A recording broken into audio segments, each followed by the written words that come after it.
What's up? My name's Sarah H. and I'm going to be reading you the Tangle Fairies. This was my favorite book as a kid because it told me why my hair was all messy when I woke up. And I want Tangle Fairies in my hair. No questions asked, so let's get to it. Tangle Fairies by Steve Tiller.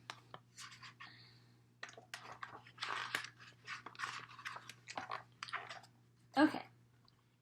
It begins in the evening when the fairies awake, yawning and stretching and giving a shake. As night finally comes and you fall asleep, the Tangle Fairies have breakfast and then they silently creep.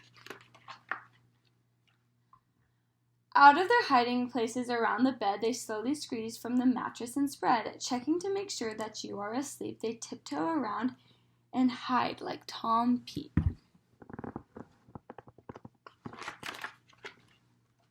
Peering slyly around your still sleeping toes, zipping along, they hide near your nose. They stand on their tiptoes to look at your head, making sure you're asleep with nothing to dread. When they are sure that all is all right, they slowly begin to slip into sight, signaling their friends to come out and play to make the most of the night before the coming of day. The nighttime is fairy time for laughing and fun, meeting friends, making merry, and seeing everyone. They dance on your bed and they dance on your toes. They dance on your chin and they dive off your nose. They bounce on your tummy and roll off your chest. Then they race up your shins to see who is the best. Tangling up blankets and twisting the cover, holding hands, whispering and laughing, they hover. They snarl sheets and play tug-of-war. The losers get dragged off all the way to the floor. Like colorful fireflies, they flitter with lights, brightly lit glow sticks lighting the nights. Like a high-flying act or trapeze at the fair, they pretend they are a circus and fly through the air. Fairies bounce with abandon on top of your head while you snore and sleep and you toss in the bed. Dancing like dervishes, they turn and they twirl. Launching and reeling, they swirl and they whirl. Woo-hoo. Some set up long nets between tummy and chin, playing badminton and tennis and having 10. Grabbing pieces of lint formed round as a ball, they divide into teams and play catch down the hall.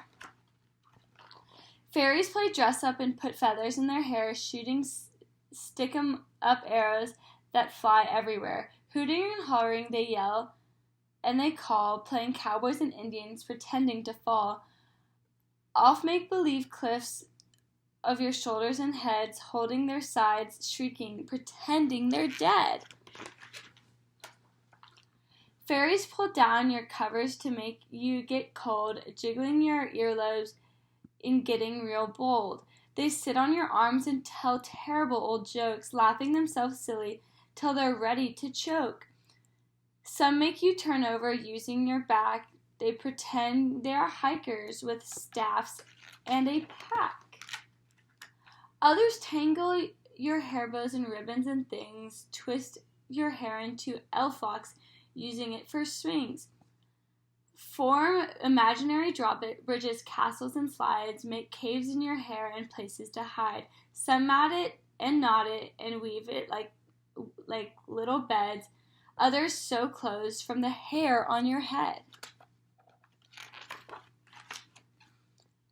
Just before they finally get weary, tired from playing and being so merry, passing out kisses and hugs to their friends, saying goodbye as the night finally ends.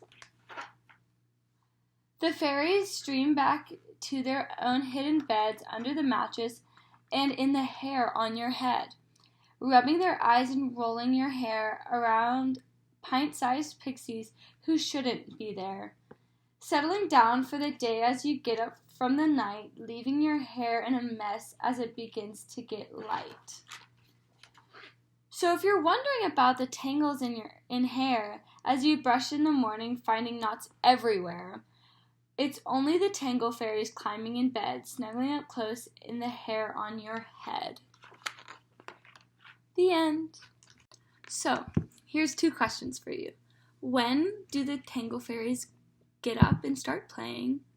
And what was one of their favorite activities to